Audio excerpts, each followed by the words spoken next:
The United States is facing a challenge in its relationship with Russia, whereby the Russian leadership no longer is interested in the kind of partnership that the United States has tried to build for the last 25 years, since the end of the Cold War. U.S. Policy towards Russia has focused on the opportunity of integration, of Russian modernization, business contacts, people-to-people contacts, and cooperation in the international security sphere.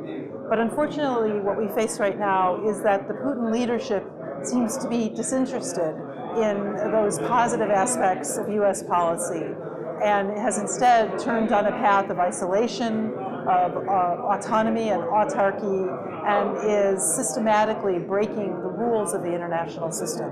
We need a partner that seeks integration, seeks cooperation, and is willing to be a positive and constructive stakeholder in the international system.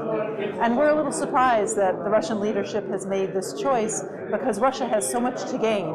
It has investment opportunities, it has the opportunity to be a problem solver in international security, as it has been in the case of non-proliferation and dealing with Iran's nuclear weapons program. So we'd like to see the Russian leadership get back on a track where it is willing to work with the international community and with the United States based on rule of law, on international law, respect for the territorial integrity and sovereignty of its neighbors, and welcoming international investment and the kinds of contexts that we think are good for Russia and the Russian people, but also are very much in the interests of the United States. We have extraordinary transatlantic unity. The United States and Europe have worked very closely together in coping with the challenges presented by the Ukraine crisis. We've also worked closely with countries around the world, including Japan, to deal with the challenge that Russia poses.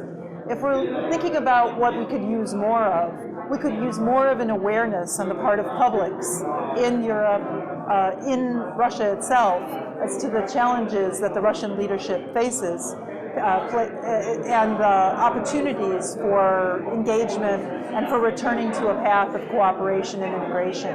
I really believe if the people of Russia understood that their leadership is taking them down the wrong path, that they would expect their leadership to make their lives better, and that would be a good opportunity for the United States and for Europe to work with a more constructive Russia. The United States has repeatedly made it clear that we very much value the cooperation that the United States and Russia and the American people and the Russian people have achieved in the past, whether that is in World War II, whether that is in dismantling nuclear weapons, being good stewards of the nuclear non-proliferation system. So we honor Russia and we honor the Russian people for their achievements and their constructive engagement in the international system. And we're willing to continue to do that and very much would like to return to that path.